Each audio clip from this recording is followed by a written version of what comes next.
Este programa tem apoio cultural da CNM, Confederação Nacional dos Metalúrgicos.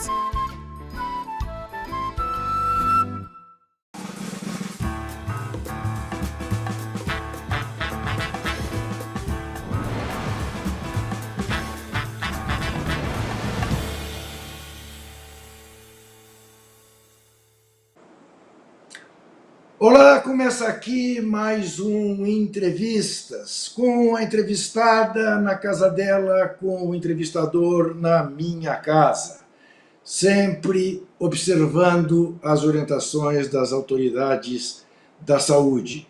Use máscaras, evite aglomerações, evite estar em lugares fechados, tome a vacina, a primeira, a segunda e, quando for o caso, a terceira dose.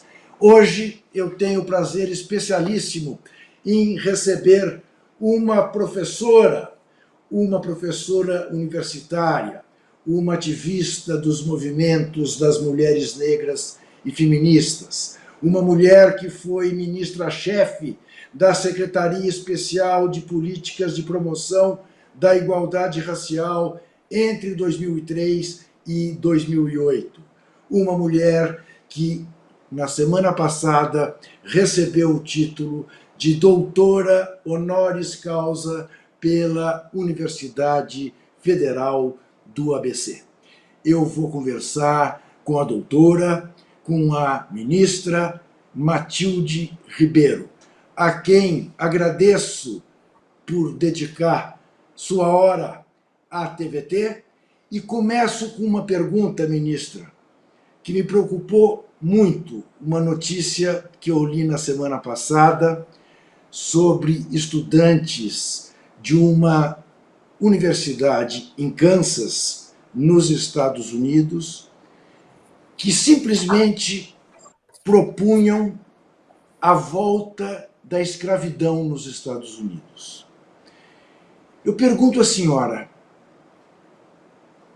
quantas gerações nós vamos ter de passar para liquidar este problema absolutamente inqualificável, que é a herança da escravidão nos países em que ela se deu e tentativas de retorno à escravidão, como a gente vê, por menor que seja, por grupo minoritário que seja desses alunos, mas que ainda tem a coragem de propor uma coisa dessa. Olha, Juca, é lamentável que a gente tenha que debater sob essa ótica do retorno, né? Do retorno da escravidão. Porque, se formos verificar, aqui no Brasil, por exemplo, a abolição da escravidão já se deu há bem mais de 100 anos e a gente ainda vive o legado negativo dessa escravidão, né? A maioria das pessoas negras, da população negra do Brasil, que é a maioria, não tem acesso a trabalho, acesso à qualificação é dado com muito esforço, quando é dado. As condições socioeconômicas são muito diferenciadas do restante da população. Em todos os índices socioeconômicos que nós pudermos analisar, a população negra está em desvantagem. E eu não entendo, literalmente não entendo, essa situação dos Estados Unidos, embora lá a população negra, quando findou a escravidão, recebeu algum tratamento dos governos da época para sua inserção social. Aqui, jamais. Mas, enfim, nem lá e nem aqui se justifica falarmos em retorno. Nós vamos retornar ao pior? É esta a medida? Né? Não faz sentido. Doutora Matilde, não era para estarmos discutindo, por exemplo, é uma coisa que me incomoda muito, e eu não sei se eu estou absolutamente idealizando, pensando numa utopia que jamais se realizará, que os colonizadores, que aqueles que escravizaram os negros que vieram para o Brasil, devem uma reparação em todos os sentidos a um país como o nosso? Pois é, essa é uma questão bastante controvertida na nossa sociedade, né? Eu concordo contigo, sim, devem reparação. E a reparação em si é um retorno peculiar em dinheiro, né? Quando se fala em reparação no sentido do seu conceito. E mesmo aqui, quando nós falamos pura e simplesmente em políticas públicas, já é, causa ebulição dos que são contra. Eu, quando estava no governo federal, uma das minhas tarefas foi trabalhar junto ao Ministério da Educação a definição dos caminhos para a política de cotas, que veio a se tornar uma lei no governo Dilma, né, em 2014. Ou melhor, desculpa, em 2012. Né? Vão completar 10 anos no próximo ano, 2022. E nós tínhamos que enfrentar debates, às vezes com público altamente qualificado, como os intelectuais de universidades renomadas, que diziam que não fazia sentido a política de cotas, bastava deixar do jeito que estava, tocando as políticas públicas gerais, que a situação estaria resolvida. Isso é uma falácia, né? Nós sabemos que para diminuir situações de desigualdade tem que haver muito empenho em políticas públicas e vários setores da sociedade brasileira discutem, sim, reparações. Eu entendo que as políticas públicas, como as cotas, como a política para quilombos, é uma forma de reparação via as políticas sociais, via as políticas viáveis para o conjunto da população brasileira, tendo recorte racial. No fundo, essa posição contrária às cotas era uma posição dos mesmos que defendem a mão milagrosa do mercado, né, mãe?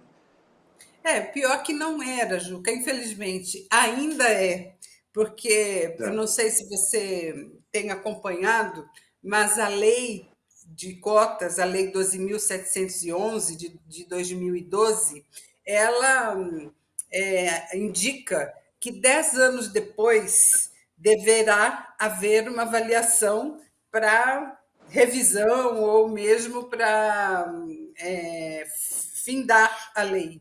E nós, sociedade civil organizada, setores acadêmicos, movimento negro, estamos fazendo um debate que é o seguinte: 10 anos é um período curto para ter profundos resultados em relação a uma política nova. Né? É necessário avançar com essa política e fazer essa revisão num tempo mais largo. Né? Então, esse é o debate atual existente na sociedade brasileira em relação às cotas nas universidades. Então, eu quero pegar o seu exemplo. Né? Infelizmente, ainda uma exceção. Num país como o Brasil, como a senhora disse, de maioria negra, de maioria de mulheres. A senhora acaba de receber um título de doutora. Eu lhe pergunto, o que significa individualmente para uma mulher negra, ativista, combativa, ter este reconhecimento? Mas mais importante do que o sentimento individual, o que significa isso do ponto de vista coletivo para as mulheres negras no Brasil? Eu tenho certeza, Juca, que o que me levou a minha trajetória de ativista, de estudante, de profissional, o que me levou a ter êxitos foram as ações coletivas, né? A minha família, muito empenhada, contribuindo do ponto de vista financeiro, contribuindo do ponto de vista emocional, a ação dos movimentos sociais, o entorno, a minha pessoa, né, favoreceu para que eu viesse a ser doutora em serviço social, a receber agora esse título que muito me honra, mas eu tenho certeza que ele só é possível porque houve um exercício coletivo para que isso acontecesse.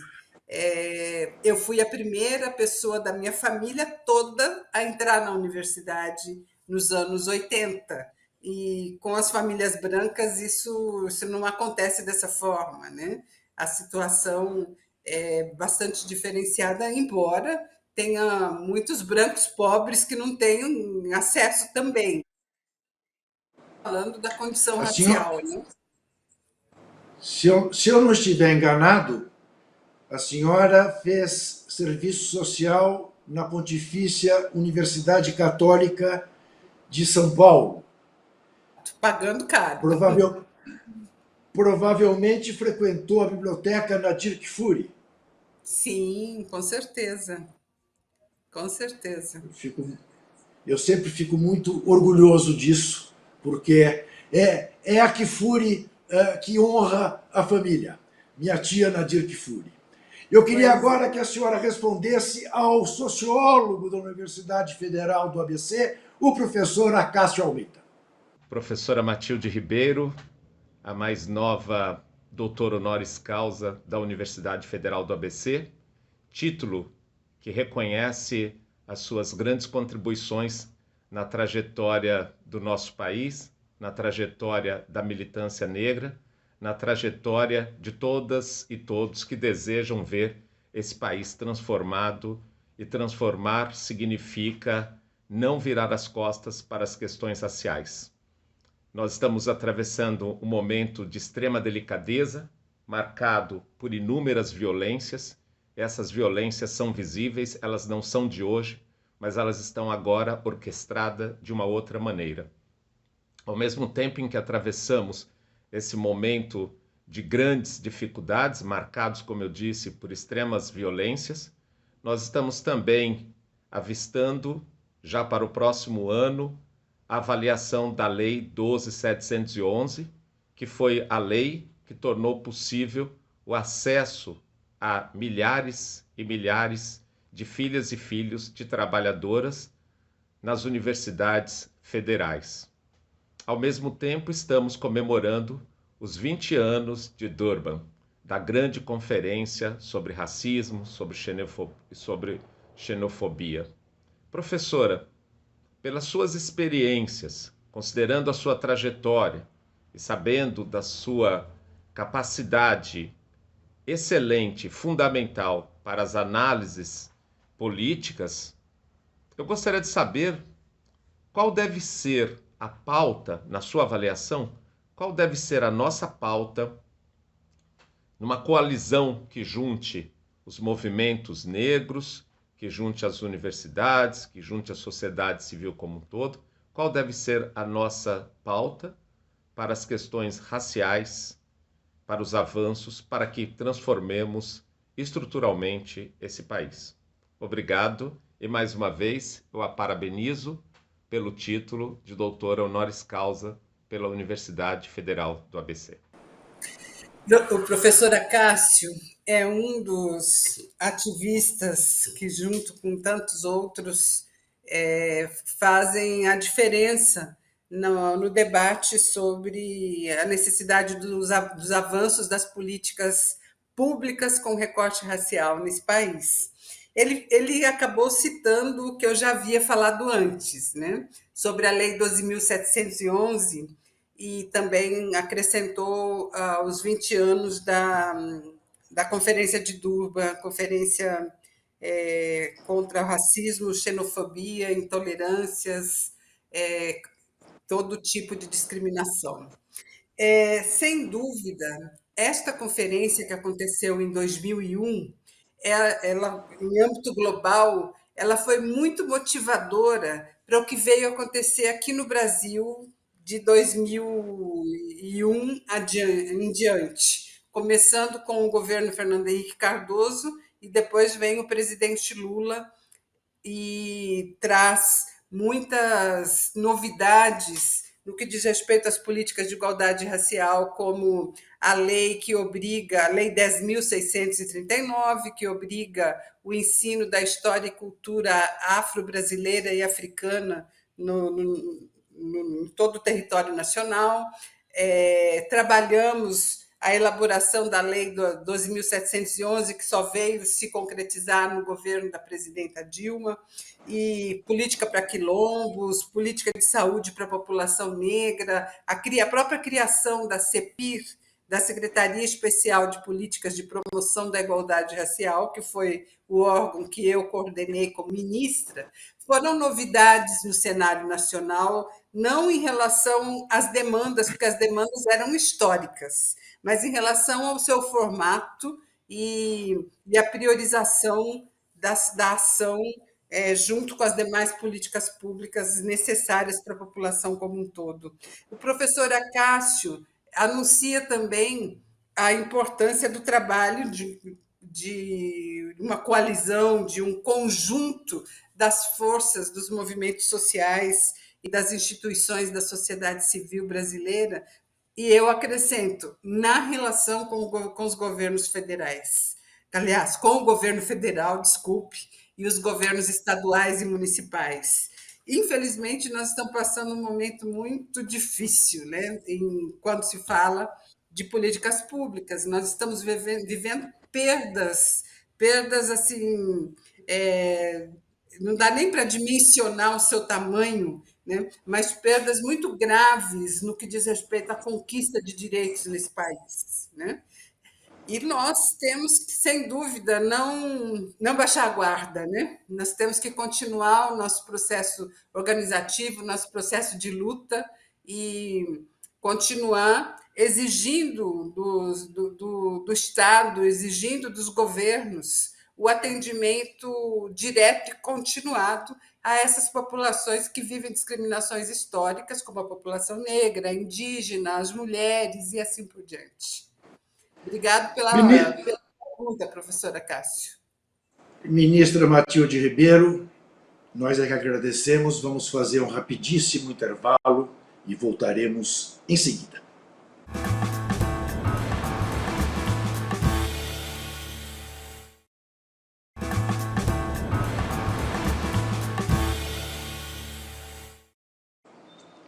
Eu converso com a ex-ministra Matilde Ribeiro, com a doutora Matilde Ribeiro.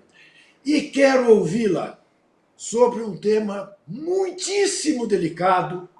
A senhora tem todo o tempo do mundo para tratá-lo, porque eu confesso ser um tema que tem me angustiado ultimamente, por ver, às vezes, pessoas brancas, como eu, com a melhor das intenções, acabarem cometendo equívocos, frutos, seja do racismo estrutural, seja do machismo estrutural, e sendo, embora pessoas progressistas, que eu repito, querendo homenagear as mulheres, querendo homenagear os negros, acabam cometendo equívocos e sendo vítimas de uma profunda intolerância.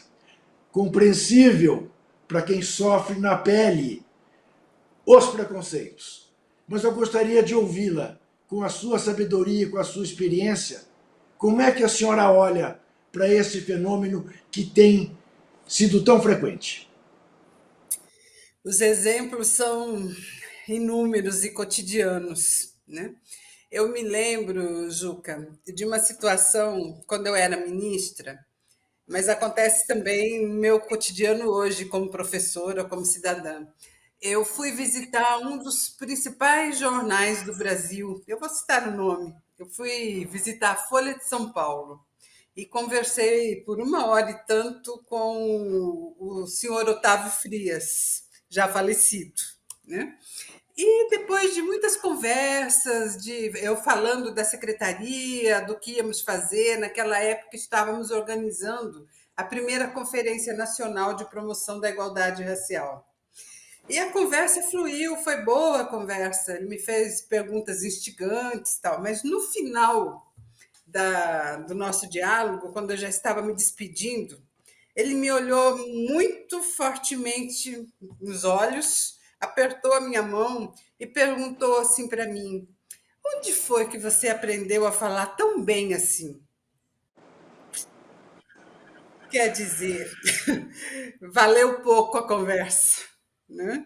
E isso você me estimulou a lembrar quando você fala que as pessoas brancas reagem dessa forma, né? É o fenômeno, parece, uma mulher negra pobre falar bem, né? Assim como Carolina Maria de Jesus, Lélia Gonzalez, Sueli Carneiro, tantas mulheres, algumas, Lélia e Carolina já falecidas, Sueli Carneiro aí vivíssima entre nós somos muitas vezes, repetidas vezes, indagadas de como é que pode, né? Como é que a gente consegue circular nos meios acadêmicos, circular nos meios políticos, sendo negras. Estas, né, são formas de racismo das mais profundas, são intolerâncias, né, das mais profundas que a sociedade brasileira comete no dia a dia, porque nós vivemos numa situação, Juca, que é impressionante. Hoje em dia, o politicamente correto é considerar que existe racismo, né? Poucas são as vozes que têm dissonância desta afirmação. No entanto, quando você pergunta, bom, então, quem pratica o racismo? Aí não aparece sujeito, né?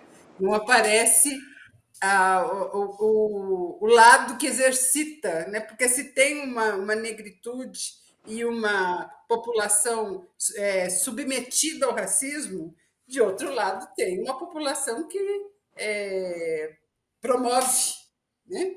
Então, não aparece quem é racista. Então, é uma situação existente sem sujeito, né? E justamente por isso fica muito difícil trabalhar, porque você vai levantar uma voz antirracista voltada a que setor, considerando a afirmação de que não tem sujeitos. Nós sabemos, né, temos que afirmar sempre que o racismo ele faz parte do sistema, né? Ele engendra o sistema social, político e cultural do país. E quanto mais reforçamos e acreditamos nesta perspectiva, fica mais fácil de lidar com ele, porque aí nós vamos identificar os racismos do dia a dia, as formas como ele acontece e as perspectivas de superação, né? E a intolerância está aí, na educação, na religião. Religião é um campo bastante delicado de se tratar, né? Cada um tem a sua, o Estado é laico, no entanto, tem umas religiões que são mais aceitas e que fazem parte do cenário social mais que outras, né? A Então, vida ministra, é fácil. então, exato, eu quero ficar nesse tema. Como ele disse, esse tema me preocupa bastante. Eu me lembro, aluno relapso que fui na Faculdade de Ciências Sociais, eu me lembro de ler Lévi-Strauss dizendo que quanto mais inconsciente for um fenômeno, mais estruturado ele é. Ou seja, para pegar a linguagem é um fenômeno tão estruturado que a gente não tem a menor consciência de por que, quando a gente fala casa, a gente imediatamente imagina uma casa. Diante deste fenômeno evidente do racismo estrutural, do machismo estrutural, estamos diante da necessidade de fazer os brancos aprenderem, de fazer os machistas aprenderem. teremos que ter mais paciência com eles ou tem que ser na porrada mesmo? Ou as duas coisas, né? É, as suas falas me provocam muito a lembrar de situações. No ano de 2006, eu dei uma entrevista para a BBC Londres, enquanto ministra. E no final da entrevista, a repórter fez de conta que desligou o gravador e me fez a fatídica pergunta: se aqui no Brasil existe ódio racial assim como nos Estados Unidos. Aí eu justifiquei por A mais B, não, é diferente, a situação é diferente, exemplifiquei a situação do Brasil, dos Estados Unidos, e no final cometi a, a não foi erro, não. Eu acredito no que eu falei. Eu Um falei sincericídio. fiz o sincericídio, exatamente. Falei o seguinte: bom, mas quem tem lembrança do açoite não é obrigado a amar quem açoitou. Né? Eu acredito nisso. Não acho que estava errada, não. Pois, Agora, não quero dizer com isso que eu esteja incitando o ódio racial. Muito pelo contrário, eu fiz toda, naquela situação, eu fiz toda uma justificativa antes que não tinha a mesma situação de ódio racial. Mas do ponto de vista emocional na vida, né, a minha frase é cabível. Né? E aí eu repeti essa frase agora, Juca, para dizer o seguinte: eu acredito piamente no ativismo político. Eu entendo que é pelo caminho da política que nós vamos trabalhar para a superação do racismo e fortalecer a luta antirracista. Acredito piamente nas políticas públicas. Agora, o trabalho sistemático que tem que ser feito, e para isso a gente tem que ter muita paciência, é o do convencimento. Né? A ex-ministra, como eu, a Nilma Lino Gomes, tem um livro que ela diz, ela afirma, o título do livro é comprido, eu vou lembrar só uma parte, mas ela diz que o movimento negro é educador. E no seu desenvolvimento interno do livro, ela faz toda uma análise dizendo que todas as ações do movimento negro são para incluir o negro e considerar que a nossa sociedade deve se responsabilizar pelo racismo como um todo. Nós só vamos conseguir superar o racismo quando os brancos se convencerem efetivamente que ele existe e que ele é praticado no dia a dia. Né? pois eu vou lhe dizer agora, me permita interrompê-la, usando o meu lugar de fala, que eu entendo perfeitamente que haja ódio contra os brancos. Porque eu tenho suficiente experiência para ouvir e entender o que é uma mãe negra dizer para o filho: não saia de casa sem documento. Leve a nota fiscal do relógio ou do celular. Não corra. Não ande com capuz, mesmo que esteja muito frio e você com as orelhas e a ponta do nariz congelado. Eu entendo perfeitamente o que isso significa. E mais, Juca, muitas e muitas mães negras choram em cima do filho morto. Morto, Né? claro. O Emir Sader, num livro Brasil que Queremos, ele diz o seguinte, que o maior escândalo da sociedade brasileira é a quantidade de jovens mortos em situações que envolvem polícia. Sem dúvida. Dizendo, ele tem um parágrafo muito forte que diz isso, que morrem, não lembro agora a quantidade, mas uma quantidade inaceitável de jovens por hora no Brasil, e que, se queremos mudar o Brasil, este tem que ser um tema central. Né? É Então, exatamente isso. Sem dúvida nenhuma. e seguir nessa linha, né? Queria agora que a senhora respondesse ao jornalista do jornal Empoderado, um belo jornal que está fazendo 5 anos, Anderson Moraes.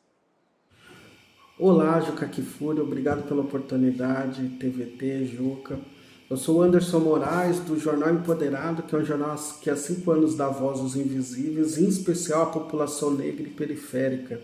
Vocês estão recebendo hoje a nossa querida Matilde Ribeiro, professora, assistente social, ex-ministra da CEPIR, que contribui tanto, que é um ícone que ajuda o Brasil a se reconhecer como negro. Eu quero falar com a senhora sobre a questão cultural. Nós estamos comemorando agora Cosme e Damião, que é uma data que, para além da entrega de doces para crianças, fala muito da nossa ancestralidade, do cuidado às crianças, assim como o samba, para além daquele desfile da televisão, ele tem toda uma ancestralidade, tem os nossos griots. E eu quero, até pensando no Brasil, que precisa trocar de governo, tirar esses negacionistas e antidemocráticos, já pensou em 2022, como a senhora imagina que a gente pode fortalecer a cultura negra nesse Brasil que ainda precisa se reconhecer como negro, com todos esses nossos saberes e costumes? Muito obrigado, agradeço a oportunidade, Juca, TVT, e um beijo à senhora, um abraço, prazer sempre estar aprendendo com a senhora.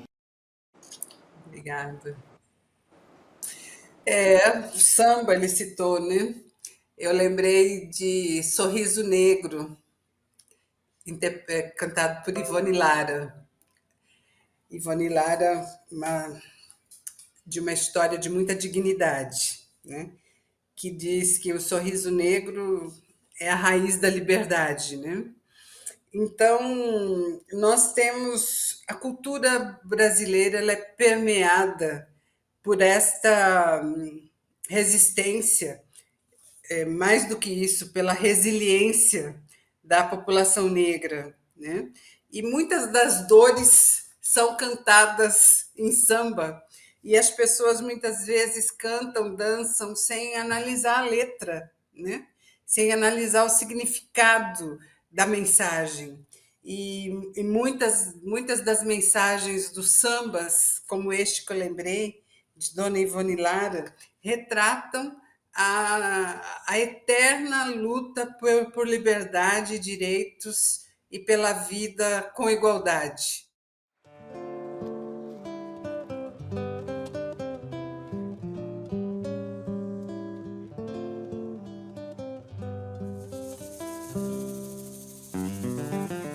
Um sorriso negro, um abraço negro. Ah, felicidade, negro sem emprego, fica sem sossego. Negro, a raiz da liberdade, um sorriso negro. Um sorriso negro, Isso, bora negro. um abraço negro, negro, negro, negro. traz felicidade, negro sem emprego, fica sem sossego. Negro é a raiz da liberdade. Negro é uma cor de respeito. Negro é inspiração. E negro é silêncio, é luto. Negro é a solidão. Negro que já foi escravo. Negro é a voz da verdade. E negro é destino e amor. Negro também é saudade. Um sorriso negro. Um sorriso negro, um abraço negro. Ele citou também Cosme e Damião, foi agora, né, esse final de semana, esses dias. Tem um sentido religioso, mas tem também um sentido cultural, né? A valorização das crianças, a valorização da juventude, a valorização da vida em permanente ebulição.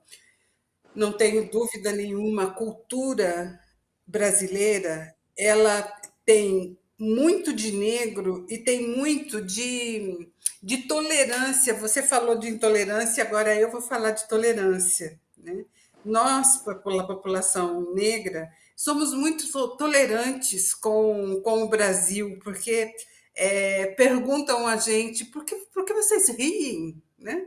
Por que vocês dançam, sambam e são felizes mesmo diante dessas situações tão adversas à vida. É isso. A alegria de viver, a vontade de transformar, ela faz parte das entranhas da luta por igualdade de direitos. Eu me lembro da minha avó, da minha mãe, que sempre estimulavam assim a nós somos eu sou de uma família muito feminina. Eu tenho 5 irmãs, nenhum irmão, né? Mas falava para os primos, para os tios, assim, andem de cabeça erguida, sejam autênticos na vida, para que a vida também possa dar o retorno necessário. Isso é uma espécie de tolerância, mas não é uma tolerância passiva. É uma tolerância que coloca o outro na condição de se repensar, de se rever, né? Eu entendo que esses ensinamentos com base cultural, com base histórica, que as nossas famílias nos trazem, são armas de luta, né? São Claro. o sorriso muitas vezes ele pode ser uma arma para te cativar, né?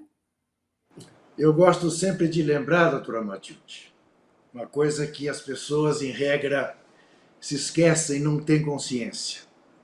8 pessoas nascidas no Brasil foram um dia eleitas como os melhores do futebol mundial. Didi, em 58, Mané Garrincha, em 62, o Rei Pelé, durante anos, Romário, em 95, os Ronaldos, o Fenômeno e o Gaúcho, o Rivaldo e a Marta. 6 vezes. Apenas um branco, o Kaká, que de todos esses é certamente o que menos durou. E há quem queira achar que este país deve ser o que é aos brancos. Não deve, não. Nós vamos fazer mais um rápido intervalo e voltaremos em seguida.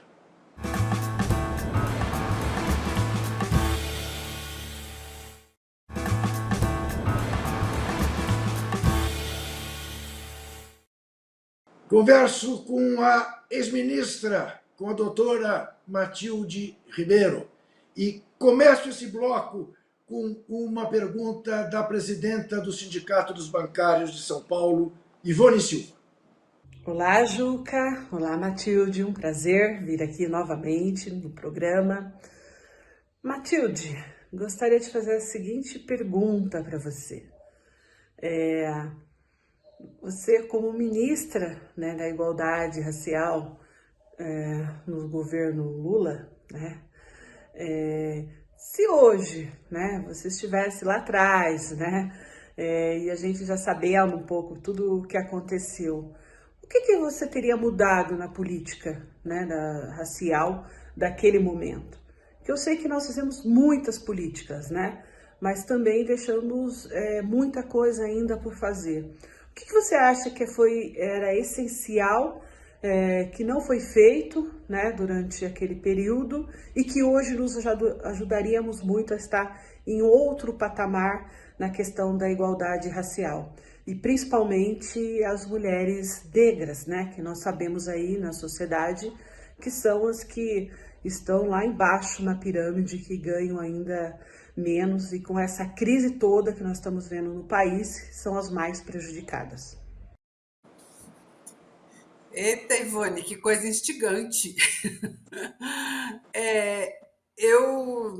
Se eu pudesse voltar atrás, primeiro eu faria tudo de novo. Não tem nada que foi feito que cause arrependimento ou necessidade de revisão. Mas o que eu faria? Eu faria mais, né? Esse mais não foi feito não porque não quisemos, né? Eu me lembro da minha primeira conversa com o presidente Lula, depois que eu me tornei ministra. Ele dizia para mim: Matilde, bom, o cenário está aí, né? Você escreveu, fui eu que escrevi o programa Brasil Sem Racismo, que foi o programa de campanha do presidente Lula. Óbvio, não escrevi sozinha, teve todo um debate nacional através de 6 seminários, muitas mãos, muitas mentes. Mas ele me dizia, bom, e agora, por onde? Ele fez uma indicação que eu considerei bastante interessante, que foi a seguinte: que a CEPIR, a Secretaria de Política de Promoção da Igualdade Racial, deveria priorizar a política voltada às comunidades quilombolas no Brasil. Eu entendi perfeitamente qual foi a indicação feita pelo presidente Lula, e ele, na indicação dele, ele qualificou dizendo o seguinte: se a CEPIR não fizer, nenhum outro órgão vai fazer com propriedade. Então, pegue a história e a memória das comunidades remanescentes de Quilombo e torne esse processo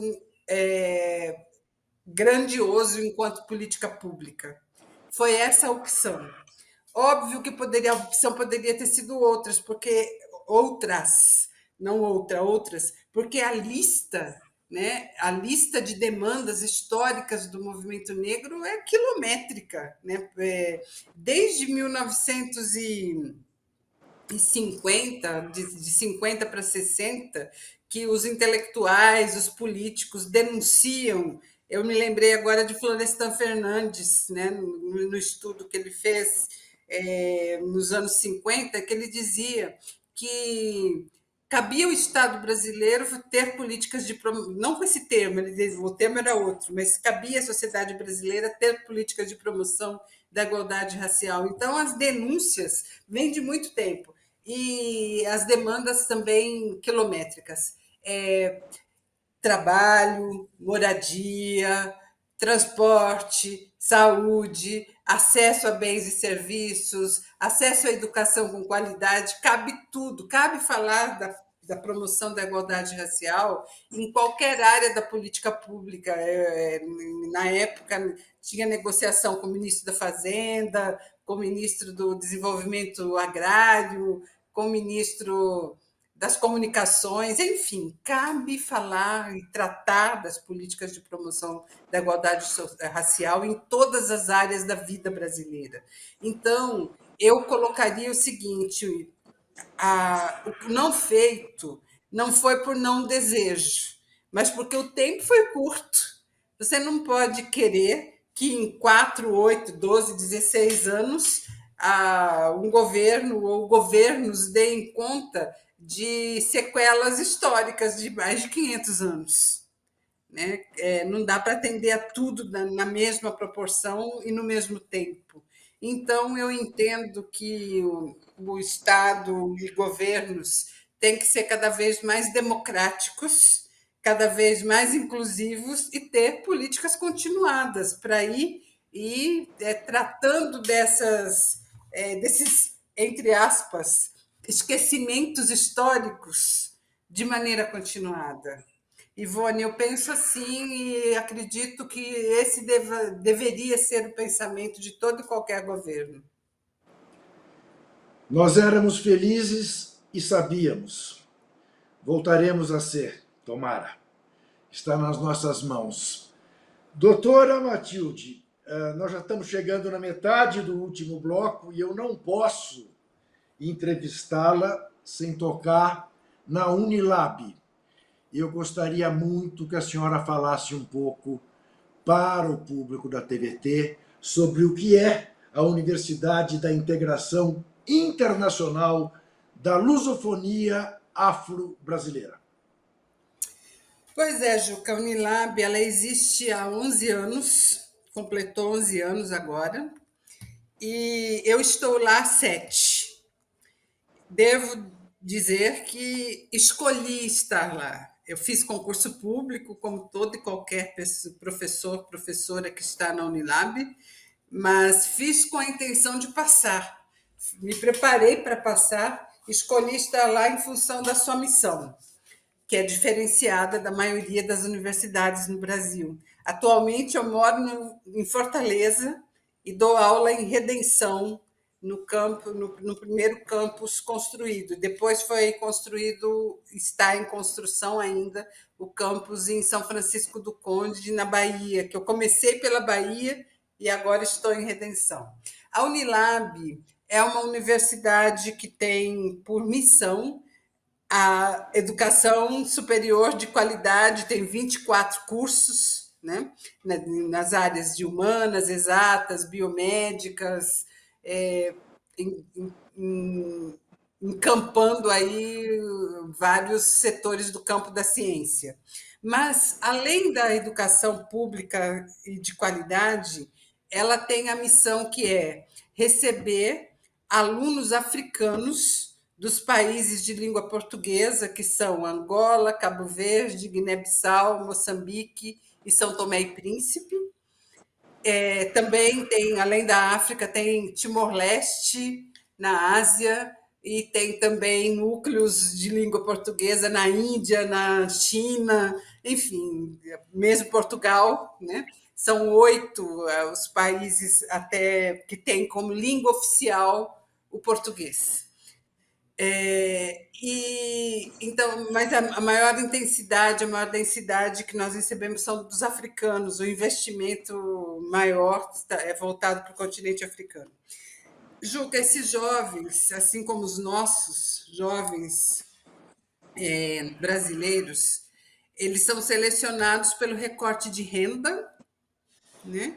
Então, vem para cá os jovens pobres, vem maioria rapazes, uma menor quantidade de meninas, de moças, e além dessa vinculação com o continente africano, tem também, como está no seu nascedouro, a necessidade de trabalhar as questões culturais e políticas do ponto de vista racial brasileiro, né? É um celeiro muito interessante, Juca. Assim, numa sala de aula. E tem um outro item ainda: tem a interiorização.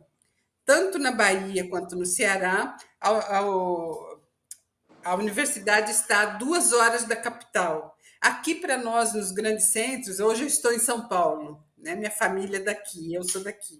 Mas aqui nos grandes centros, você fala, eu andei 2 horas para chegar em tal lugar, esse lugar pode ser bem perto, né? Porque nós enfrentamos trânsito, enfrentamos a diversidade aí do transporte. Mas lá não, no interior, 2 horas faz uma diferença incrível. Então, numa sala de aula, você tem quilombolas, indígenas, trabalhadores rurais, filhos de trabalhadores rurais, trabalhadores desqualificados, que, em geral, os brasileiros, uma boa parte já tem mais idade, né? Entrou na universidade mais tarde, e os africanos desses países que eu mencionei, tem os de Timor-Leste, que já estiveram em outros tempos, hoje estão em número menor. Então, a sala de aula, Juca, é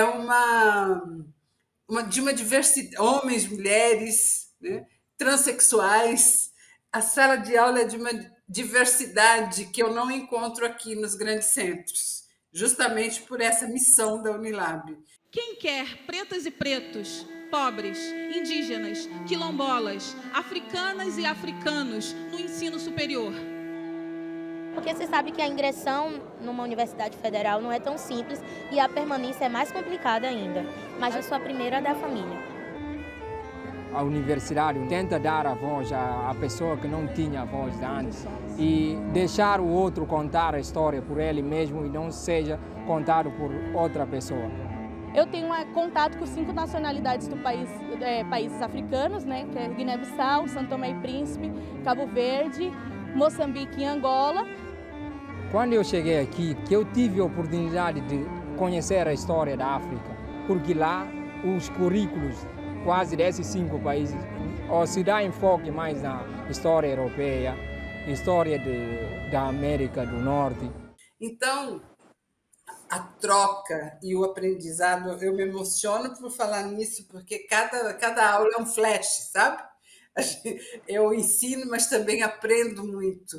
E a troca propiciada por essa diversidade deveria acontecer de maneira mais intensa Brasil afora, sabe? Não tinha que estar só na Unilab, porque a fala dos alunos, Juca, ela, principalmente os alunos brasileiros, considerando essa questão da interiorização que eu falei, é a seguinte, que se não fosse a Unilab neste lugar, ou na região, no estado onde ela está, eles não estariam estudando, porque é muito difícil sair de uma cidade como a que está a sede da Unilab, que é Redenção, para ir para Fortaleza estudar.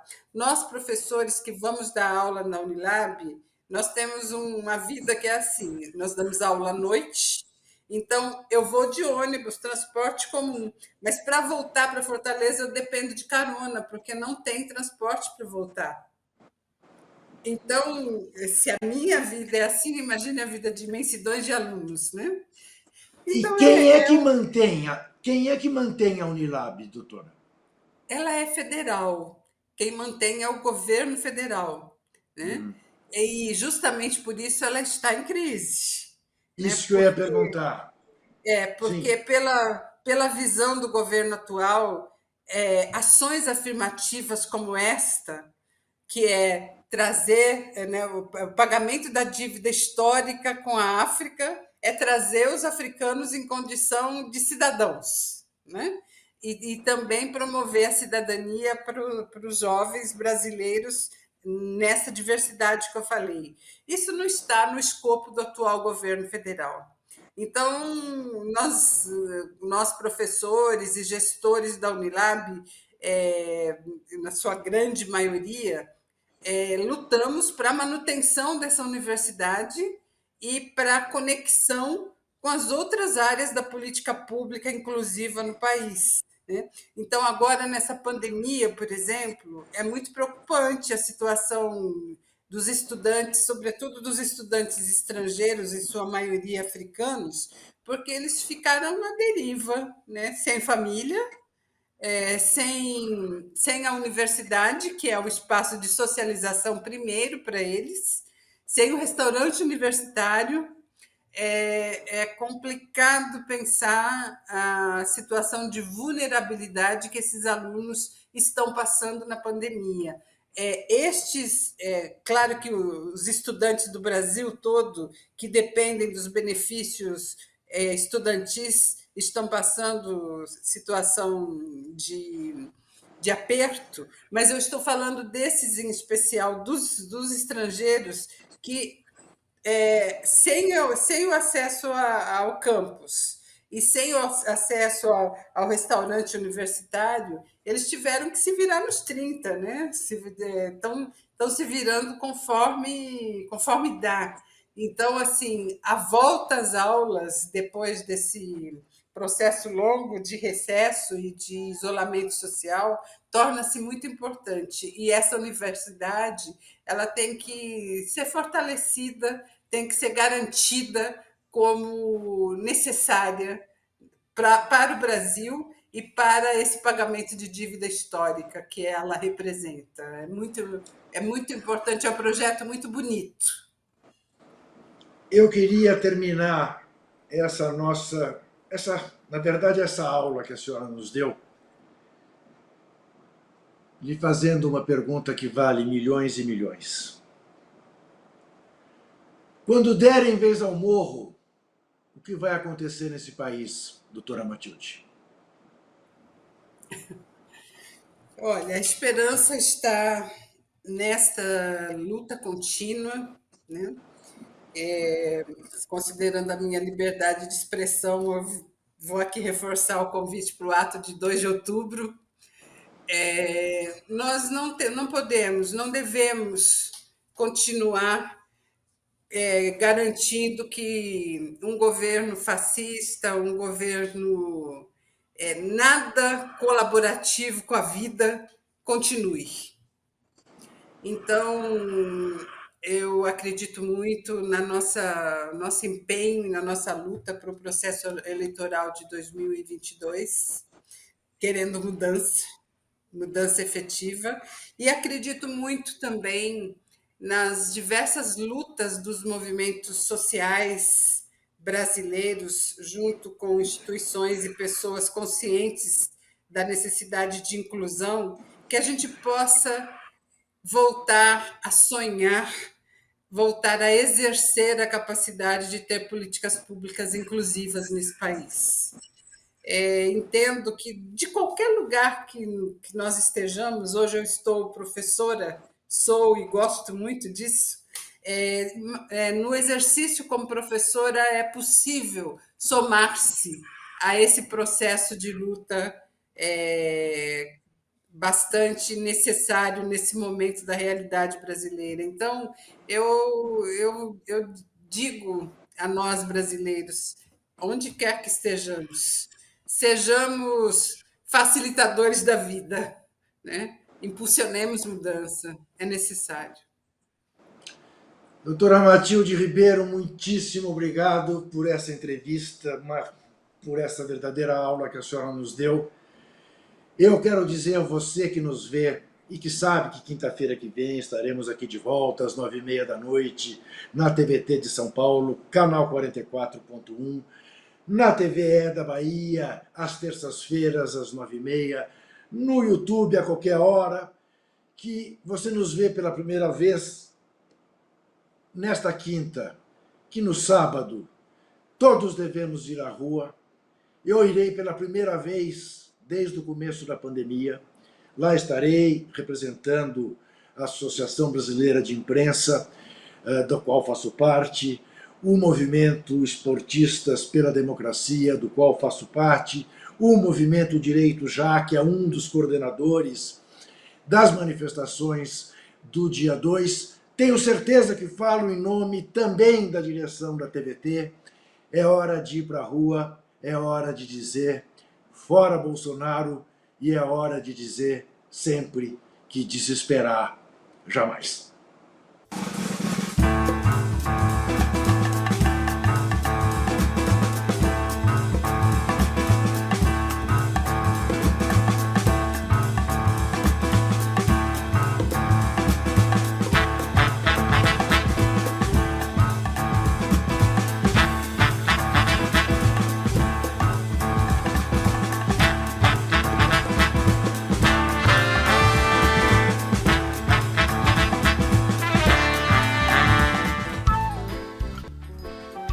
Este programa tem apoio cultural da CNM, Confederação Nacional dos Metalúrgicos,